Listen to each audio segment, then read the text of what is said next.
The process server's knock at my office door shattered my Tuesday afternoon like glass hitting concrete. "Evanthy Mero?" he asked, holding an official envelope that would destroy everything I thought I had under control. As I signed for the divorce papers with trembling hands, one question burned through my mind. How did it come to this? 6 months earlier, I would have laughed if someone told me my marriage was ending. Simon and I seemed solid, 8 years together, our daughter Laya, a comfortable life in suburban Denver. Sure, things had gotten predictable, maybe even boring, but isn't that what marriage becomes? I never imagined that one birthday dinner would unravel everything. Before we dive deeper into this story, I have one small request. Please subscribe, drop a like, comment, and hit that hype button to boost this channel so more people can discover these incredible stories. The bistro restaurant hummed with evening conversation as I adjusted my black dress and checked my reflection in my phone camera. Simon's 36th birthday deserved celebration, even if he'd seemed distant lately. Maybe tonight would shake us out of our routine. "There's the birthday boy," Kellen Drake's voice boomed across the restaurant as he approached our table. Simon's friend from college looked good. Recently divorced, working out more, that confident smile that made everyone gravitate toward him. "And the beautiful Evee," he added, leaning down to hug me just a little too long. "Kellen, glad you could make it," Simon said, standing to shake hands.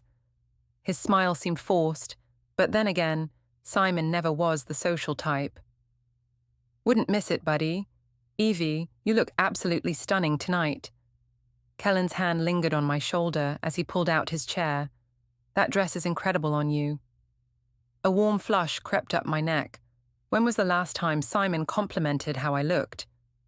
"Thank you, Kellen. You clean up pretty well yourself." Simon's jaw tightened almost imperceptibly as he sat back down. "So, Kellen, how's the new apartment working out?" "Great, actually. Freedom feels good after the divorce finalized. No more walking on eggshells, no more pretending to be someone I'm not." Kellen's eyes met mine. "Life's too short to settle for less than what makes you happy, you know?" I nodded, perhaps too enthusiastically. "Exactly. People should go after what they want." "Evee's always been ambitious," Simon said quietly, cutting his steak with mechanical precision.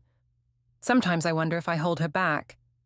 "Don't be ridiculous," I said, though something in his tone made me uncomfortable. "You're being dramatic." Kellen leaned forward, his knee brushing mine under the table. "Simon, you've got a gem here. I hope you know how lucky you are." "I do," Simon replied, but his voice carried an edge I'd never heard before.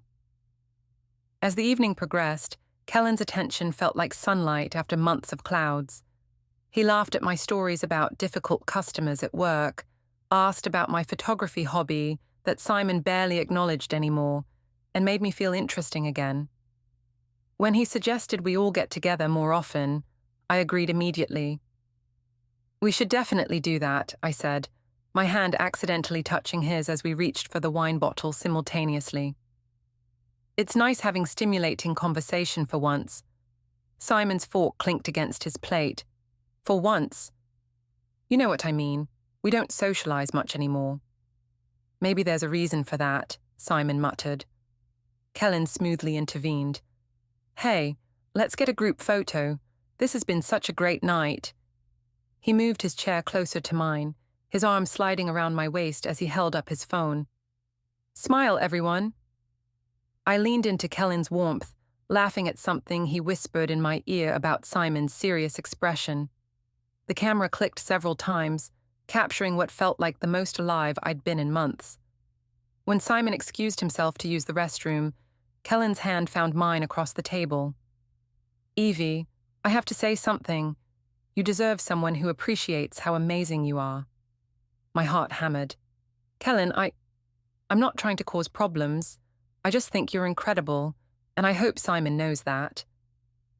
Simon returned as Kellen was withdrawing his hand, but not before Simon's eyes caught the movement.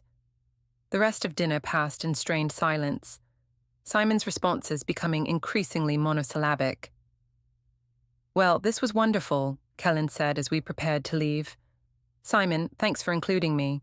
Evee, always a pleasure. He hugged me goodbye, his lips brushing my cheek just long enough to feel intentional. In the car, Simon gripped the steering wheel like it might escape. Interesting evening. What's that supposed to mean? Nothing. Just interesting how much attention Kellen paid to my wife. I rolled my eyes. He was being friendly. God, Simon, not everything is some conspiracy. Right. Friendly. Are you seriously going to make this into some big drama? He complimented my dress and made conversation. That's what normal people do at social gatherings.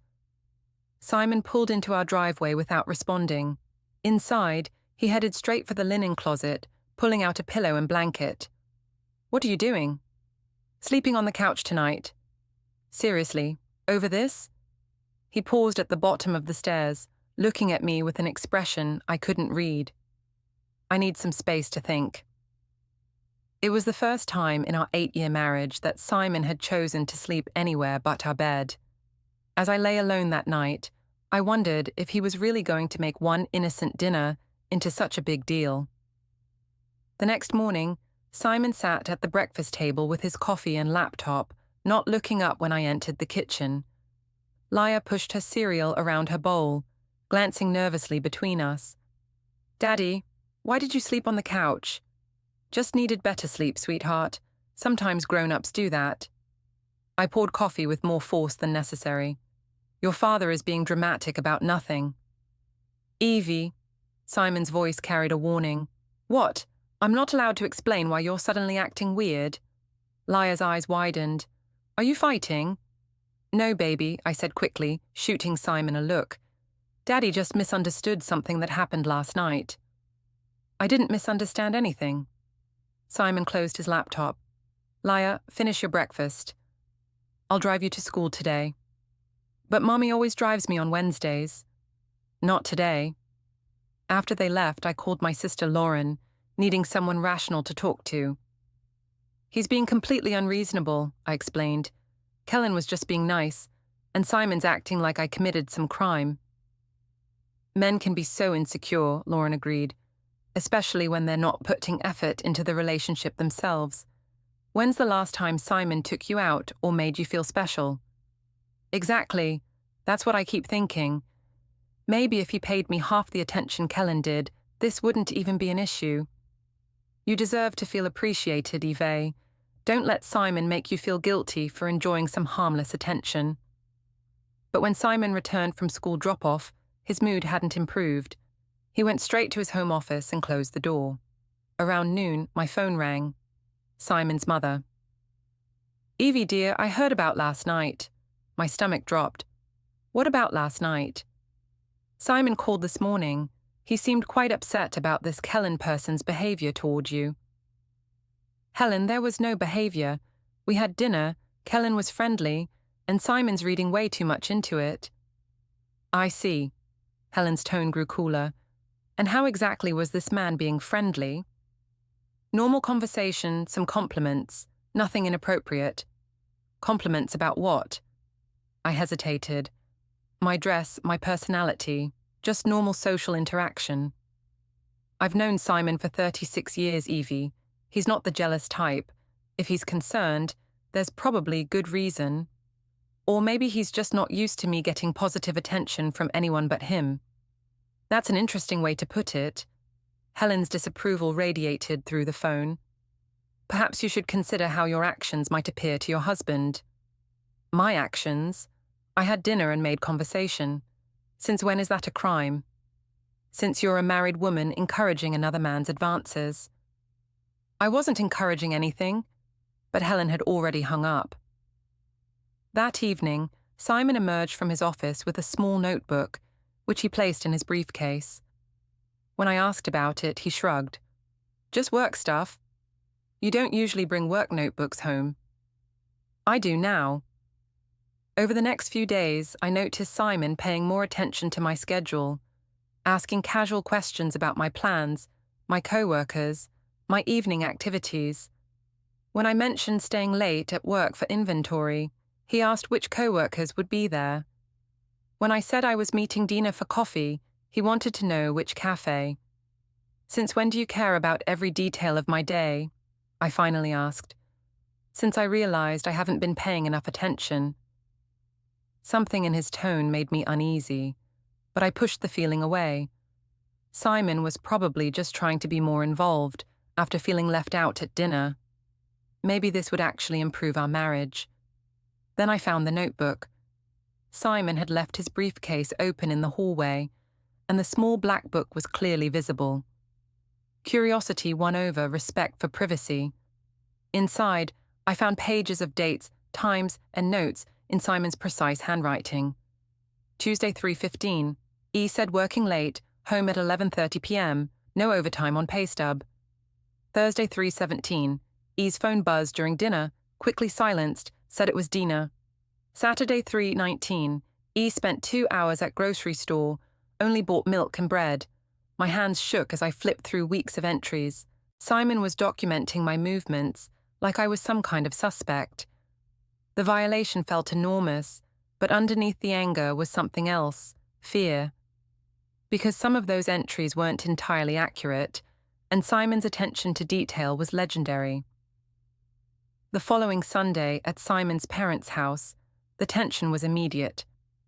Helen greeted me with a tight smile and barely concealed hostility, while Martin tried to maintain his usual diplomatic warmth. "Evie, you look lovely today," Martin said, taking my coat. "Thank you, Martin. At least someone in this family still knows how to be polite." Helen's eyebrows rose. I wasn't aware I'd been impolite. Just distant, ever since that ridiculous phone call about Simon's birthday dinner. "Ah, yes, the dinner." Helen's smile sharpened. "How is your friend Kellen doing?" "He's not my friend, he's Simon's friend. And he's fine, as far as I know." "Really? Simon mentioned you two have been in contact since the dinner." My heart skipped. "We've texted a few times, normal, friendly conversation." "I see. And does Simon know about these friendly conversations?"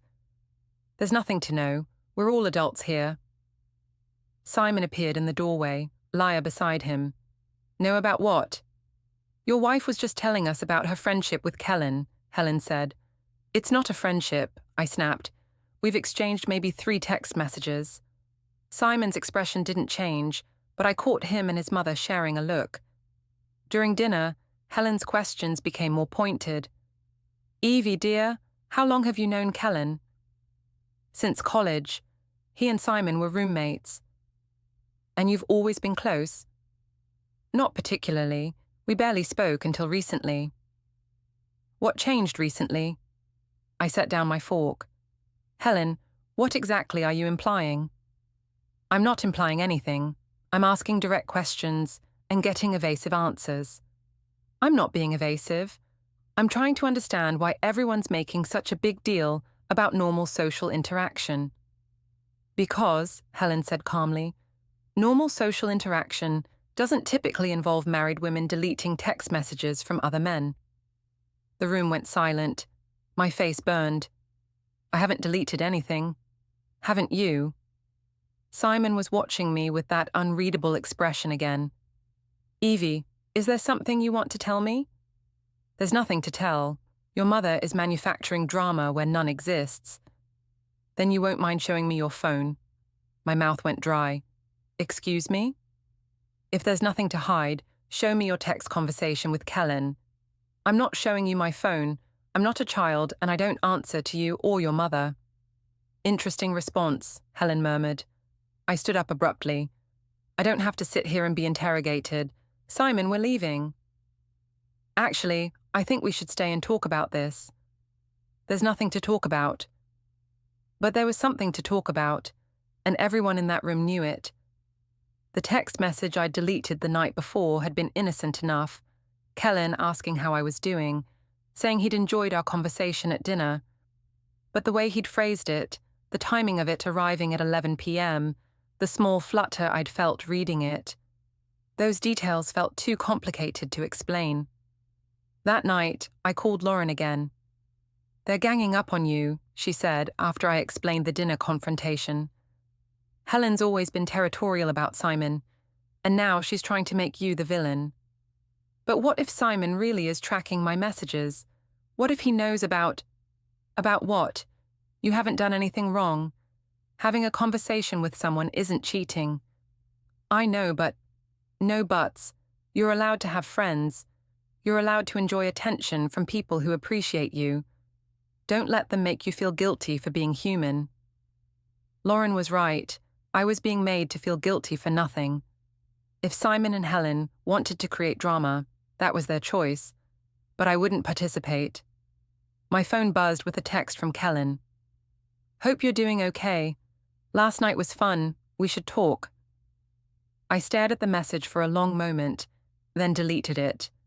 Not because I was hiding anything, but because it wasn't worth the hassle of explaining innocent communication to people determined to misunderstand. At work the next day, my coworker Dina noticed my distraction immediately. "You look like hell, girl." "What's going on?" I explained the situation over coffee in the break room, carefully framing it as Simon's insecurity rather than any actual problem. "Men," Dina scoffed. "They ignore us for months, then get threatened the second another man shows interest. My ex-husband was the same way. It's just so frustrating. Kellen makes me feel interesting and appreciated, and Simon acts like that's some kind of betrayal. Because it threatens him. He knows he's been taking you for granted, and now he's scared someone else might treat you better." "Exactly. It's not my fault if someone else puts in more effort." "You deserve to feel good about yourself, Evie. Don't let Simon's insecurity kill your confidence." Around lunchtime, my phone buzzed with a text from Kellen. "Coffee this afternoon. I know a quiet place downtown." I hesitated, then replied, "Can't today, working late." But as the afternoon dragged on, the idea became more appealing.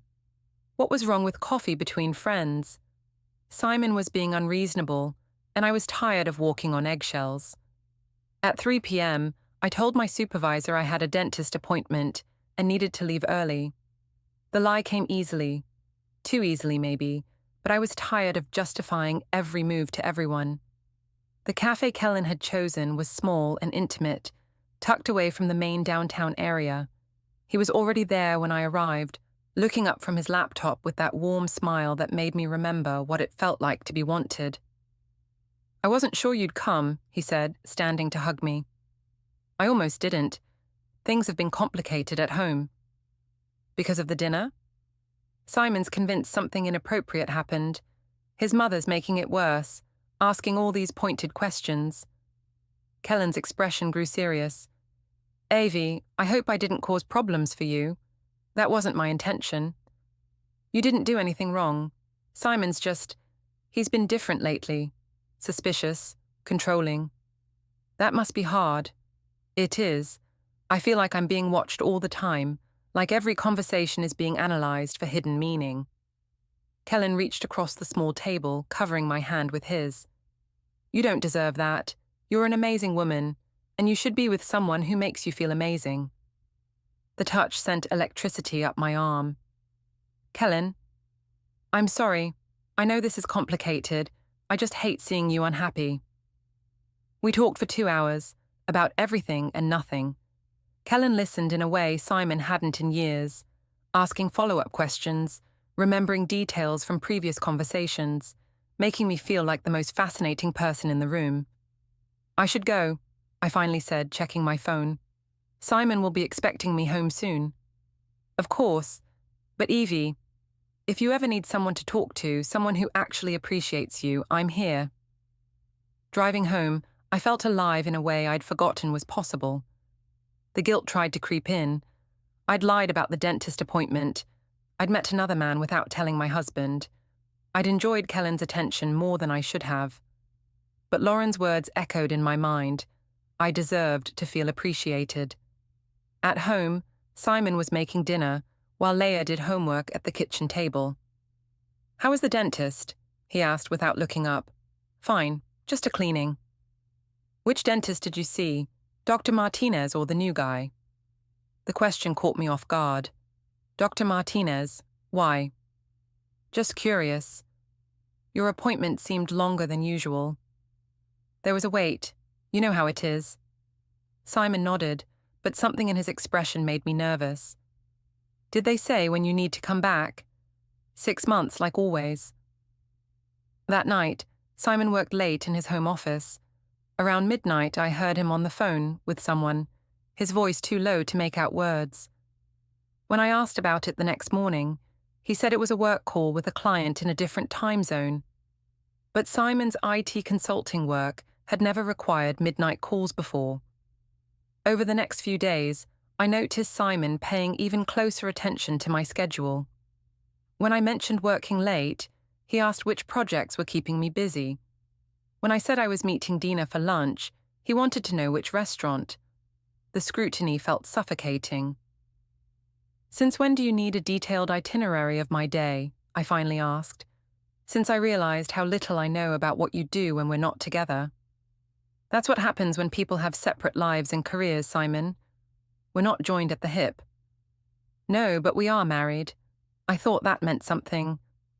The accusation in his tone made me defensive.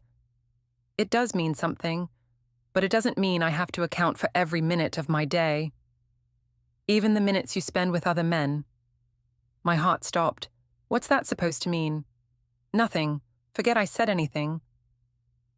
But I couldn't forget, because Simon's question implied knowledge I hadn't given him. Had someone seen me with Kellen? Was he having me followed? The paranoia felt ridiculous, but Simon's behavior was becoming increasingly strange.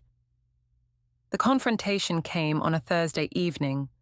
I'd just returned from another coffee meeting with Kellen, this one lasting 3 hours and involving more hand-holding and intimate conversation than I cared to examine too closely. Simon was waiting in the kitchen with his laptop open and that damn notebook beside it. We need to talk, he said calmly. About what? About where you were this afternoon. My pulse quickened. I told you I was working late on the Henderson account. Interesting, because I called your office at 4 p.m. and Dinah said you'd left for a dentist appointment at 3.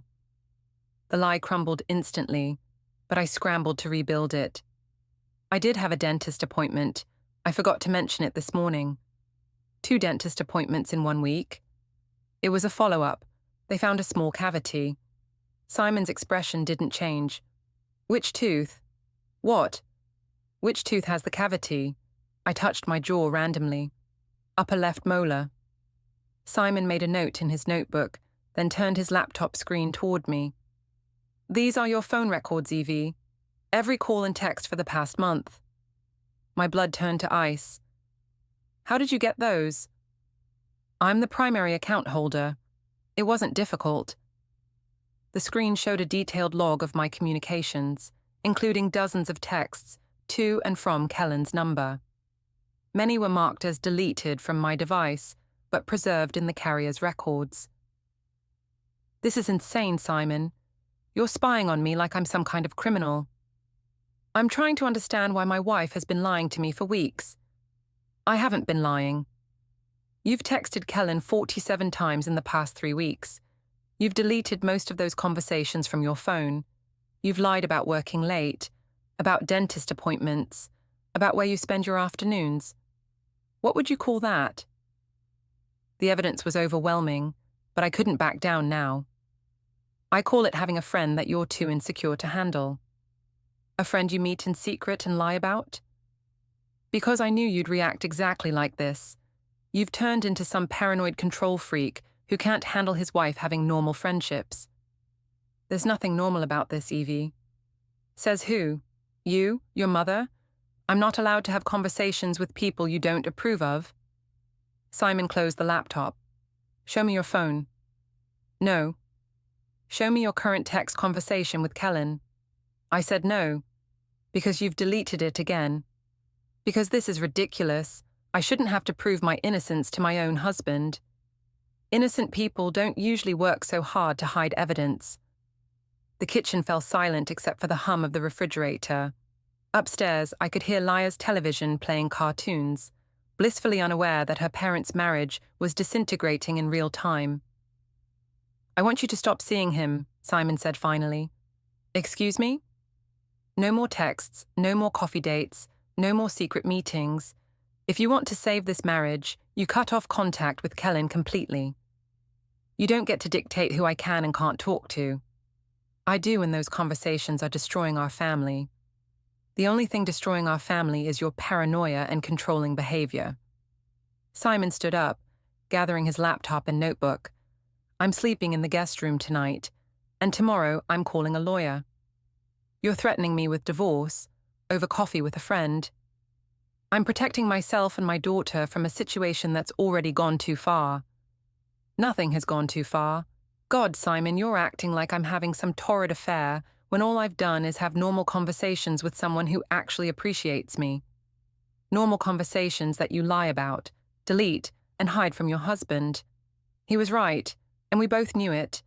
But admitting that would mean acknowledging that my behavior had crossed lines I wasn't ready to examine.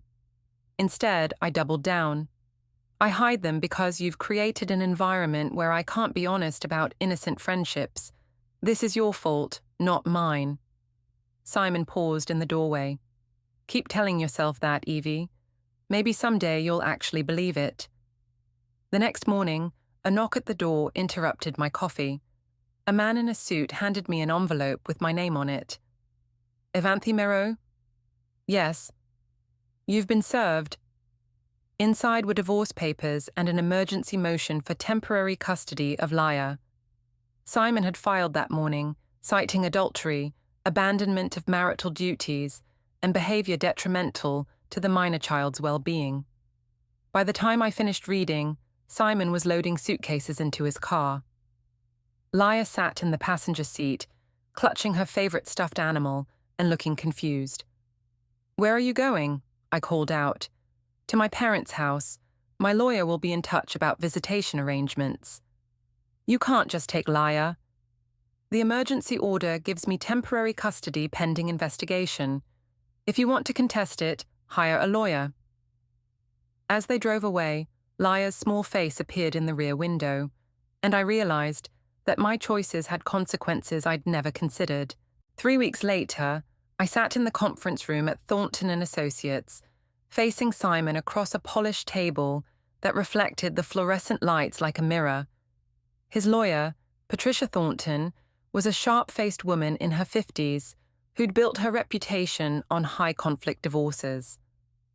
My own attorney, a young man named Jeff, whom I'd found through a Google search, looked nervous. Mrs. Mero, Patricia began, my client is seeking primary custody of the minor child, division of marital assets according to Colorado law, and spousal support modification based on your employment status. This is ridiculous, I said. Simon's trying to punish me for having a friend he didn't approve of. Patricia opened a thick folder. Let's examine this friendship, shall we? She spread documents across the table like playing cards. Phone records, text message logs, credit card statements, even photographs. The evidence was comprehensive and damning. Exhibit A, phone records showing 127 text messages and 23 phone calls between you and Mr. Drake over a 6-week period, with 89% of those communications deleted from your device. Jeff leaned forward. Deleted messages aren't proof of inappropriate content. Perhaps not, but we were able to recover most of them through the cellular provider. Patricia handed us a thick stack of papers. These are the actual text conversations. My stomach dropped as I saw my own words printed in black and white. Simon doesn't understand me the way you do. I wish I'd met you before I got married. You make me feel alive again. I can't stop thinking about yesterday. Exhibit B, credit card records showing charges at restaurants and hotels during times when Mrs. Mero claimed to be working late or attending appointments. The statements highlighted lunch at the downtown cafe, dinner at a restaurant across town, even a charge at the Marriott downtown that I'd forgotten about. The afternoon Kellen and I had talked in the lobby bar for 4 hours. Exhibit C, location data from Mrs. Mero's phone, placing her at Mr. Drake's apartment complex on 7 separate occasions. Jeff was frantically taking notes, but I could see defeat in his posture. These could all have innocent explanations. Could they? Patricia smiled coldly. Let's see what Mr. Drake has to say about that. She handed us an affidavit signed by Kellen. My hand shook as I read his statement admitting to an emotional affair, describing intimate conversations about my marriage, and confirming that I had expressed romantic feelings for him. He's lying, I whispered. Is he? Because we also have this. Patricia placed a small digital recorder on the table and pressed play. My own voice filled the room, crystal clear. I know I'm married, but Simon and I have been over for a long time. We're just going through the motions. What I feel for you is real, Kellen. It's the most real thing I've felt in years. The recording was from our last meeting, when I'd thought we were alone in his apartment. I'd never seen the device, never suspected he was documenting our conversations.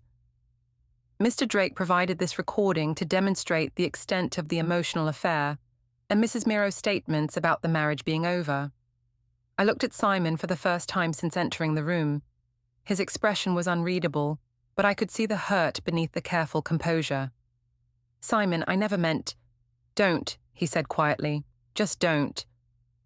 Patricia continued her presentation with clinical efficiency. Bank records showing unexplained expenses, work attendance records proving I'd lied about staying late, even security footage from Kellen's apartment building showing me entering and leaving at various times. Your Honor, Patricia addressed the mediator, Mrs. Mero has demonstrated a pattern of deception, manipulation, and behavior detrimental to the family unit. She has prioritized an extramarital relationship over her responsibilities as a wife and mother. Jeff made a valiant attempt at defense.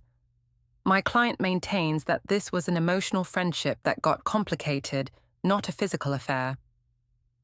The distinction is irrelevant under Colorado law, Patricia replied. Emotional adultery is grounds for divorce, and Mrs. Mero's behavior has created an unstable environment for the child. The mediator, a gray-haired woman named Judge Harrison, reviewed the evidence with methodical thoroughness. Mrs. Mero, do you dispute the authenticity of these communications and records? I wanted to fight, to deny everything, to somehow spin this back to being Simon's fault. But the evidence was overwhelming, and my credibility was already destroyed. No, Your Honor. Do you dispute that you engaged in an emotional affair with Mr. Drake? The word stuck in my throat. I developed feelings for someone who made me feel appreciated. My marriage was already in trouble. That's not what I asked. Did you engage in an emotional affair? Yes. Did you lie to your husband about your whereabouts and activities? Yes. Did you delete communications to hide this relationship from your husband? Yes. Judge Harrison made notes, then looked up. Mrs. Mero, your actions have demonstrated a fundamental breach of marital trust and a pattern of deception that directly impacts your credibility as a parent. While I don't doubt you love your daughter, your choices have created instability in her home environment. She turned to Simon.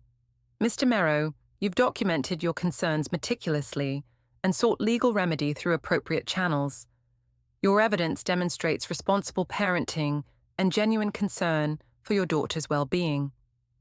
The final ruling was swift and decisive.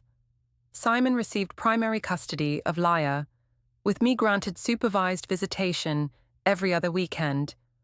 The marital assets were divided, but Simon retained the house and most of the savings. I was ordered to pay child support based on my income and received no spousal maintenance. This court finds that Mrs. Mero's actions constitute abandonment of marital duties and behavior detrimental to the minor child's best interests, Judge Harrison concluded. The custody arrangement will be reviewed in 6 months, contingent on Mrs. Mero's compliance with court orders and demonstrated stability. As we filed out of the conference room, Simon approached me in the hallway. I want you to know, he said quietly, this wasn't about revenge. It was about protecting Laya from the chaos you created. Simon, please, can't we work this out? I made mistakes, but... You made choices, Evie. Every lie, every deleted text, every secret meeting. Those were choices. I know, but I love you. I love our family. You loved the security our family provided, but you were willing to risk all of it for validation from another man. He was right, and the truth of it hit like a physical blow.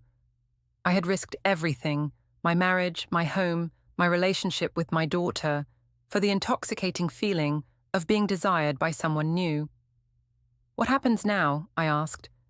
Now you live with the consequences of your choices, just like I have to live with the consequences of trusting someone who didn't deserve it. Simon walked away, leaving me alone in the hallway, with the wreckage of my life scattered around me like broken glass. The process server's knock that had started this nightmare seemed like a lifetime ago, but it had only been 3 months since that birthday dinner at Bistro. 3 months since I'd chosen momentary excitement over lasting commitment. 3 months since I'd convinced myself I deserved better than the man who'd stood by me through everything, including helping me get my green card when we first married.